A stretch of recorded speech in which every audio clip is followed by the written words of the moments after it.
So I'm back. As you can see, I've got my little ugly Android Samsung situation up here set up. This is because I'm on live right now on Instagram. And if you want to follow me on Instagram live, make sure you go to Gucciana. All right, it's going to be like Gucciana. All right, hold on. I'm recording, okay? So when we edit it, it needs to be cute. So you're seeing the bloopers, you're seeing the bullshit. So this person just came through the live. Their name is UK Hairdresser. I believe that's what it is. UK Fabulous Hairdresser. I'm not sure. I saw their icon. They looked really cute. They asked me what I would do if I had 3 kids. My man has 3 kids. And I can no longer feel his dick. I think that's what I was asked. And lowest key, highest key. If I had 3 kids the natural way, my pussy should be feeling all types of dick. Like, my pussy should be like... the pussy is tenting. Because that's another thing. People don't know about this. But when your pussy gets too fucking wet, your pussy puffs up. Your pussy literally puffs the fuck up. Like, it's because it's aroused. And sometimes niggas be like, oh, you're too wet, I'm slipping out. Well, girl, that's your problem, not mine. And if I'm not feeling you, that's not on me. I'm like, how am I going to be apologizing for getting too wet, too aroused? Doesn't make any sense. I also know some folks were mad about something I said in my live yesterday, among other things. I'm sure there's a lot of things people are mad about, but one thing in particular people are mad about from my yesterday live video was when I was talking about how if I was with someone, we were together, we were married, like married or not, honestly, I don't care about the marriage, married or not. If we're together and we're having a baby, and that nigga leaves me, I said what I said. I said I'm going to make sure that that baby is wrapped up in a nice gold swaddled cloth. I'm going to get him a wicker basket. I'm not going to set him into the water. I'm not doing that. I'm not trying to Moses the baby, but I will be putting him in a nice little setup with a travel bag, snacks and water, and all. And maybe, you know, if my milk is set up that way, I'll have some milk on deck. If not, we'll see about some Similac or some Enfamil, whatever they got at the time. You know, this is in the future. But if this man leaves me while I am carrying our seed, I will be bringing that baby back to him. I will definitely be dropping off the baby, and I'll be like, yo, there you go. Because I feel like, and this is no shade to nobody, but I've seen it play out a million, billion, zillion times where a bitch gets pregnant with a nigga, two people, it takes 2 people, and niggas want to leave because niggas don't got to carry the baby. Niggas don't got to, you know, really do for the child outside of, like, whatever the court may order down the motherfucking line. A lot of times, folks aren't even, like, getting child support set up right away because a lot of these motherfuckers be lying. Like, I know y'all have to know because I know several niggas I don't even really know like that who have tricked women. Oh, you about to smoke? Oh, bitch, I'm about to smoke. That have tricked women into keeping the child, you know what I mean? Keeping the child and also not filing for child support. That's what really bothers me. How is it that, like, you know, this whole time, this bitch been pregnant, this whole time y'all been together, you knew she was pregnant, you knew what it was gonna be, but, like, we gotta wait months, we gotta do DNA tests, we gotta do all this and that just to get that shit. Niggas be forgetting that that's their seed as soon as they decide they don't want to be with that woman no more. And I feel like a lot of times people are like, well, the woman is being ugly. The woman is being rude. The woman is being a banshee. And it's kind of like, wouldn't you be ugly too? Wouldn't you be not nice? Wouldn't you be kind of fucking combative and hard to deal with? I feel like people stay wanting the woman to be like the bigger person. Like, let him see his kids. But it's like, okay, you want to see your fucking kids. But let's talk about how much money it's costing me to not only, like, have to, like, pay for myself and this kid by myself. I gotta feed this nigga by myself. If you talking about you want to take the kid for a couple hours, real. But if we're not talking no 50-50 custody, what the fuck? No. You can't have him when it's fun. You can't have him when, you know, when you just buying J's. You can't have him when you just going to the mall to buy some fucking snacks. It's not gonna happen. No. And I get it. And I get it. I don't got no fucking kid, but I get it. You're not gonna have the good fun parts of my child when I gotta motherfucking wash his ass, teach his ass every motherfucking thing. That's wild to me. People really put women in that position and then got the nerve to like really hit me up about a fictional nigga, about a baby that don't even fucking exist, but they want me to feel bad. They want me to like carry a baby to term and then be strugglish. Fuck that. Hell no. I'm also about to beat my face. If fuck niggas could give birth, there would be babies in the streets. There would be a baby drop off at GameStop, bitch. You know how they got that secret stork shit where you could just leave your baby and no one's gonna say shit to you? They would have that shit at Arby's, bitch. Real talk, though. Like if dudes in our society right now were able to have children, bitch. If women could just dip and breathe and run off and leave. Like, I'm telling you right now, niggas would be left on doorsteps every day, B. Exactly. Come through, twin. Baby 17 damn years old, but now this nigga wanna pop out. Yes, this nigga wanna sit front row to your motherfucking work. Like, that's what kills me. I feel like this conversation has been fucking needed to happen because I feel like there's such this expectation. Me and LaShawna Taylor talked last night because she's one of the people that hit me up and was like, you know, just giving me love and telling me like, bitch, like real talk, like what you said was real. What you said wasn't fake. Like what you said was like some real ass shit. And I was like, thank you. And she was saying, in what situation, would it be possible for a woman to be like, I have to relinquish my motherfucking energy and my finances, of this child? And I was like, really? I was like, the only way that niggas wouldn't try to drag a black woman for like relinquishing her rights as a fucking primary care provider for a baby that she no longer wants to care for because she's no longer with the dude, which so many dudes do. Like, so many dudes leave bitches because they're like, I ain't wearing no more. Like, niggas be forgetting whole seeds. They be forgetting whole gestation periods. They be like, oh, I ain't with Shirley no more. Well, bitch, Shirley's seed is still inside. Like, your seed is still inside Shirley. Shirley's still with you. Fuck that. Hell no. I'm not finna be like Shirley. I'm not finna be still with you and you not with me and you not even trying to do what the fuck you need to do for me and this baby. Hell no. And I just feel like, honestly, I need folks to know this. You never need to stay with a nigga. I understand abortion is like a really critical topic seemingly, but bitch, what's more critical than your motherfucking future, bitch? What's more critical than you motherfucking prospering and winning without another nigga fucking weighing you down? Like, what's more, like, I just don't get that. Like, I feel like I would rather have an abortion and have the trauma with that than be stuck with a nigga for fucking 18 years wondering what the fuck, when the fuck, why the fuck, where the fuck. Hell no. I'm sensitive, bitch. Plus size in Chicago, I love you so much. Like, honestly, I just feel like if we out here making babies and you ain't trying to, nah, fuck that shit, nigga. I'll be a weekend daddy. I'll be a weekend daddy, bitch. I can't see me doing primary care, and you didn't have to do shit to bring this nigga here. Fuck out of here, bitch. Hell no. You gotta at least take care of this nigga till he 9, bitch. I did 9 months. You got 9 years, and then we'll reconvene after that. We'll go to mediation. Niggas love to dip on the babies though when they don't love a bitch no more. Especially, don't let a bitch do nothing wrong though. Don't let a bitch have done something wrong. Then a nigga be feeling justified, like be trying to tell their 18-year-old seed. Honestly, Jamar, me and you would have been cool, but your mom, she was always tripping. It's like you gonna tell somebody, a real person, that for 18 years their mom was tripping so hard that y'all couldn't chill, y'all couldn't know each other. That just don't even make no fucking sense. Like, it just don't make no sense. And then it be like bringing up a whole nother topic where it's like, nigga, like, did you ever even want to, like, be my parent? Or were you just hype my mom picked up the fucking slack? Because it's like, damn, you pop up every once in a while. I could have died last week. Real talk. Like, as a kid, doing reckless shit in the fucking late 90s, early motherfucking thousands, bitch, I could have died several times on my block. Just doing goofy shit. My mama kept me alive. And my daddy would just come by and give me like some money for Easter or some shit. But I'm taking space to talk about ain't shit ass daddies. So if you want to talk about ain't shit ass mamas, that's real. I feel you. But I'm on some shit right now where I feel like if my mama wasn't there for me, even though she wasn't all the way shit, I would be fucked up. Like, really. Like, even like the little bit that she did for me was still more than what another motherfucker would have done. Cause they didn't do it. You feel what I'm saying here? So it's like, if your mama really held you down, even if she is kind of shady and wildin', my mom's a fucking ex-crackhead, bitch.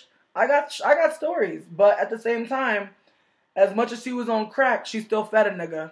As much as she was on crack, she still made sure a nigga had clothes. As much as she was on crack, she still made sure a nigga had lights, had hot water. So I feel like at the end of the day, it's just interesting to me how like my dad loves to shit on my mom for being an addict.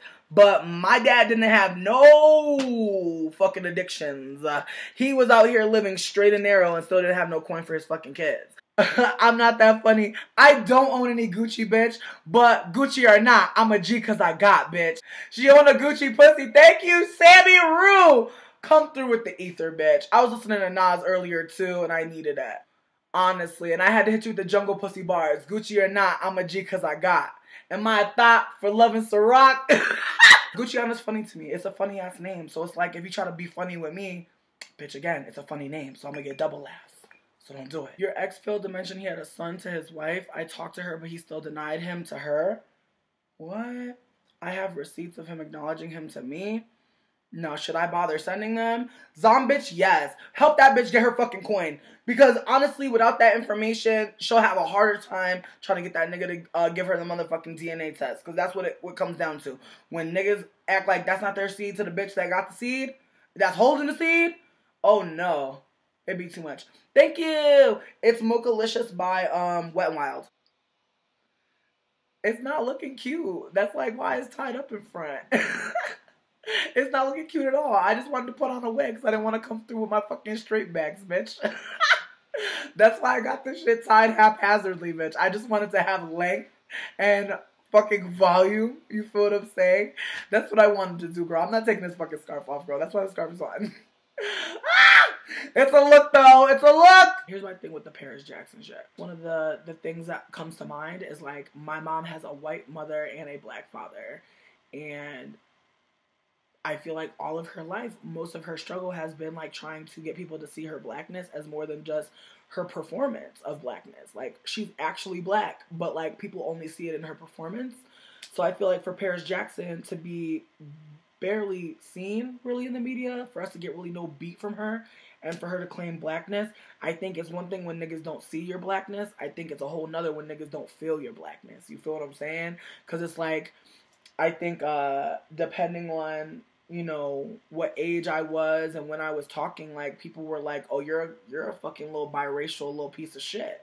And I just feel like there are performances of that shit. Like, I feel like there are biracial people who come across as black and ain't nobody worried about they white parent. I feel what y'all are saying that she's not black, but I feel like her growing up in a household with black folks and being told that she's black by other black people, like, I feel like we hold space for black folks living with white folks, examining their blackness and how they've internalized whiteness. So that's where I'm coming from. Cleasy16, I do not disagree with you. I think it's interesting that, like, you know, we don't have Michael here. Like, I think that's the other whole thing. It's like we don't have Michael here. We don't have any kind of interview to go on. Like, it's a lot of mystery. So I feel like it's one of those things where, like, obviously she's not black off first glance. Obviously her blackness doesn't give her community in certain spaces. Like, I feel like that's what we need to talk about.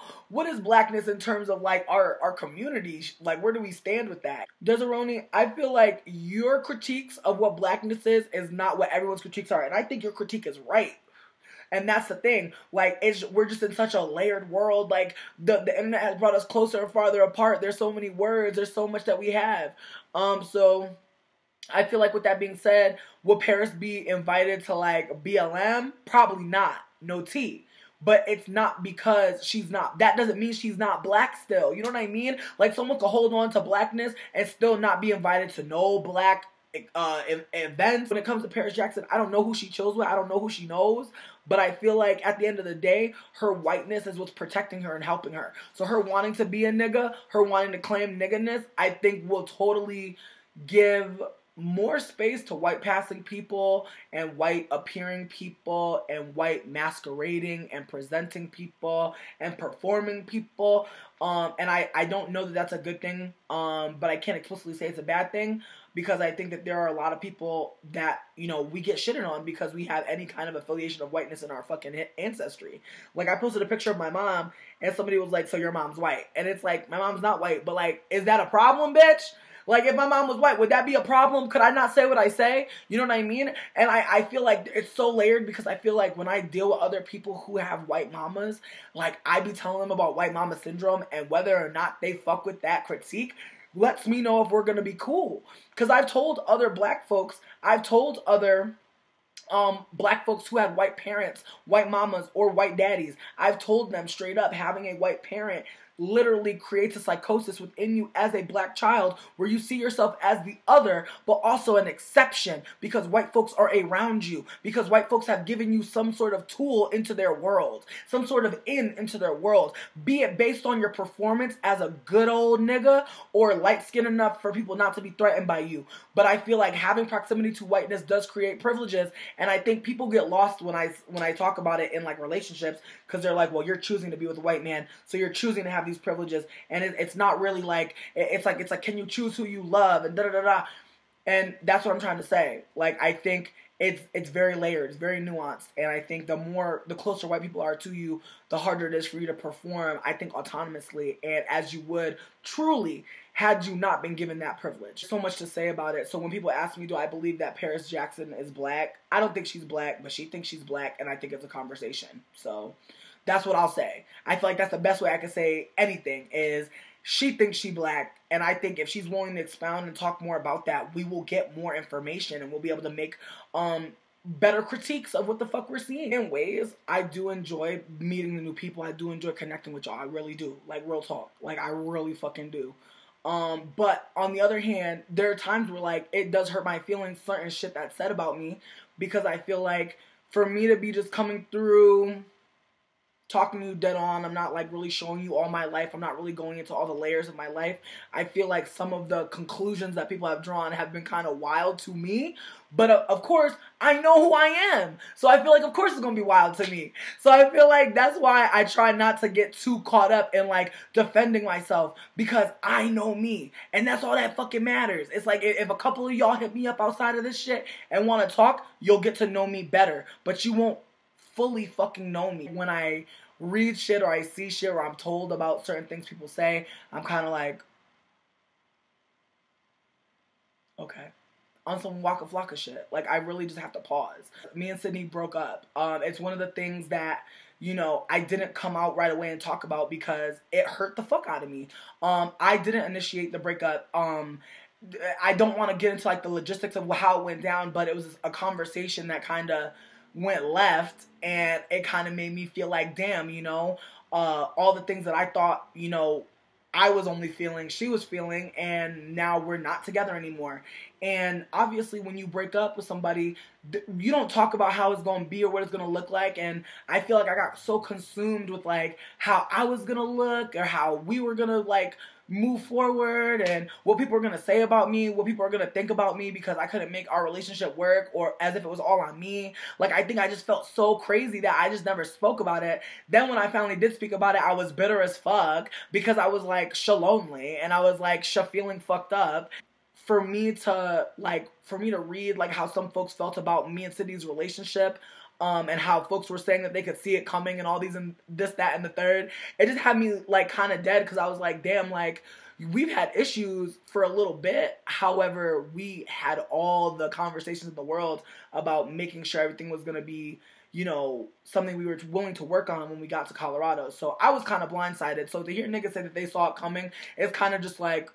But one of the things that fucked me up, that someone said, I'm going to move on, because I know I've been on this for a second, is someone actually went out of their way to make a fucking Periscope video, and if you have seen the video, I know you've seen it, I know who was in there, like, I'm not mad, I just feel like that's interesting, I know who was participating, I know everything, because I literally do, get fucking birdies in my ear, little tips dropped off on me whenever people are coming for me, so it's not even like I can just, like, live my life and not see it. I didn't even go fucking searching for the shit, but I seen somebody try to come for the fact that, like, at one point in one of my lives, like, Sydney brought me a plate of food, and was, like, feeling some type of way about the fact that, like, Sydney was making me dinner, or that Sydney, like, thought to, like, actually put some food in a plate and bring it to me, and it really fucked me up, because it's like, damn, how many of y'all are fat like me, have gone through trauma like me, have been in relationships with niggas that would rather you cook, would rather you serve them a plate. So for me to be in a relationship where my partner is not only wanting to cook for me, but also want to serve me, that shit made me feel good.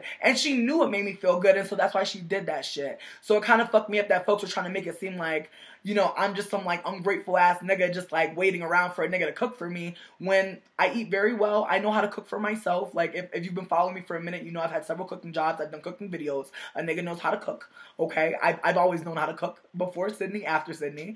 So it kind of fucked me up that folks were like, damn, like we're feeling like I didn't deserve that kind of love, or I didn't deserve that gesture of kindness. So it was just kind of like funny to me, like how people had so much to say about our relationship and how I must be ungrateful or a piece of shit. And I feel like the thing that hurt me was that someone actually went so far as to say that because Sydney came from a quote unquote good family, that like that she was better than me or something like that, or that like we were never gonna be on the same page because we came from different fucking families. If you've been following me for a minute, I think y'all all know like I've been through some really crazy shit. I've been through some wild ass relationships. I've been through trauma with my family. I've been through trauma with a lot of people. And I feel like I definitely try to hold myself accountable. Maybe not always when people want me to. But I definitely do realize when shit was me, when shit was my own doing. So I feel like it kind of fucked me up that folks tried to make it seem like because I come from a fucking foster care background and my family wasn't able to support me in the ways that I needed support because I was a fucking child, that somehow puts a mark on me to not be worthy enough to be in a relationship with someone who has their family in their life. And I'm not going to go in on whether or not Sydney comes from a good family, but I'm going to say that there are ways to love people outside of like providing a home. There are ways to provide love for children and care for them and care for people who have gone through trauma without like, you know, having two parents in the household or without always having money to go on fucking trips. Like there were lots of ways that my family did care for me and there were lots of ways that my family did do for me. So I feel like for me to be the one that holds the blame as being like so fucking just like unworthy and unlovable, that was like really like wow, like that really did hurt me. That really did make me take a step back and go, damn, you know, like you know, I had to analyze. I was like, is this real? Like, am I feeling fucked up because this was real?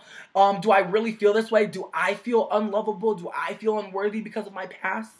And I have to say no, because if I did feel that way, I would never have shared that shit. I would never have talked about, you know, my family abandoning me. I would never talk about my father abandoning me. I would never talk about that shit. If I thought that would make me look like I deserve less. But I think at the same time, with that being said, I'm crying because it's like, I know that I'm fucking worthy, yo. Like, I'm crying because I fucking deserve everything. I'm crying because I fucking deserve it. So do you, bitch. Just because someone fucks you up and hurts you, just because someone makes you hold some fucking insecurities and makes you feel like shit, just because some people think that they can see beyond the camera and see who you really are, it's important for you to know you deserve fucking everything because there's so many of us. That's why we're here. We've gone through trauma. A lot of y'all have caught up with me because you're like, wait, this shit happened to me. Or damn, I feel the same way. Like these people really played me. There are so many of us that have been played and hurt, and it's because we do share identities. It's because we do share a lot of the same history. And so I would never ever posit that someone's unworthy of love because their family fucking never cared for them in the ways that other people see as true care, genuine care, care that will yield a worthy human to love. It just really fucked me up that like someone that was also fat, also black, also queer as fuck was gonna sit up there and try to talk about how, you know, I don't deserve someone who has a good family. Like, what the fuck? Like, can I be real with you? As someone who's had such a shitty family experience, I definitely do look at my partner's families and hold that into account when I want to be with somebody. I definitely do. I definitely do, like, you know, want to find someone who has a stable family structure, someone that will love me too, someone that will care for me too. And I don't think there's anything wrong with that. I feel like that's okay. I'm looking for people who already have a family that want to bring me in too. And if that can't happen, that's real. And as y'all know, as I said before, me and Sydney's family, we did have a falling out. Shit did go left. I'm not going to say that I'm perfect, but when shit went left as a child, as someone who in this dynamic is younger, I literally kind of just humbled myself and just stayed the fuck away. So I feel like by staying the fuck away and not being willing to open myself up to being hurt by people that were not my family after I've already cut off my real family, it just didn't make sense to me. So I feel like the only thing that I feel like my history has really affected in this relationship was my ability to be vulnerable with another person, which, you know, that's a big thing. And secondly, you know, how I deal with trauma, how I deal with someone like treating me like shit. Because I think, you know, after cutting off my family, a nigga felt like Hercules. A nigga felt strong. A nigga felt like, I don't need y'all because y'all have never done nothing for me. So I just can't be with somebody and give their family my 100%, my love, my light, if I'm not getting that shit back. And I'm not going to say that right off the bat, I'm going to be warm but I am going to show respect and love, and I feel like that's what I fucking did. At this point, me and Sydney's mom, we're in a better place. She bought me a fucking scarf. She got me a set of pajamas. I think in ways she wants to believe that, you know, we can move on and we can be cool. And I also think that because me and Sydney aren't together, like, she feels a little bit better about being nice to me, because I really just don't think that, like, she really actually saw me as a real person in Sydney's life. And in ways, I don't want to say that Sydney didn't see me like that either, but I do think that there were ways that, like, me and Sydney just didn't relate that were red flags, you know, for both of us. But we still, I think at the end of the day, like, cared about each other. Like, we cared about each other as people. It was deeper than the relationship. You feel what I'm saying? It was deeper than so many things. But I think at the end of the day, I'm just grateful as fuck that she's still in my corner. I'm grateful that, like, even though when I was, like, going through, like, my manic ass, like, oh my God, we're not together. Oh my God, what does that mean? Who am I? What is my next step? Like, when I was having all these flippant feelings and desires, it really fucked me up. You know what I mean? To, like, want to come here and talk to y'all. Because, like, as I said, I was just feeling like, damn, like, what does this mean? You know? And, like, she still held me. She's still here. She still fucks with me. She still holds space for me. We still hug. You know what I mean? We're still on touch terms. Like, we still, you know, high five. We still ride in the car and go on blunt rides. We still go on dates. You know what I mean? We went to the fucking tea factory. We wasn't together when we went to go to the fucking tea tour in Boulder. We were not together. And we still were like, let's do this because it's going to be fun for us. Because that's important. I feel like this relationship has taught me that no matter what the fuck is going on, if you love that person, like, if you really love them, you will try and renegotiate the terms of this relationship and figure it the fuck out. So right now, we're in a space where we're talking about getting a dog and co-parenting a dog. We're talking about going camping when the snow thaws. We're talking about a lot of beautiful fucking things, you know? And so I appreciate that shit. I appreciate that, like, I get that. I'm not explaining myself anymore. I'm just letting y'all know, like, me and Sid are Gucci. This shit about to cut off. I'm about to come back, though. I'm about to roll up again. I'm about to come back. But I'm going to give y'all a second to just, you know, tap your neighbor, let your friends know. Like, we having real talks in the fucking chat today. Let's get it, okay? I love you guys. Come back, okay? 10 minutes. Go get your snacks. Go get your drink. Go get your people. I'll be back.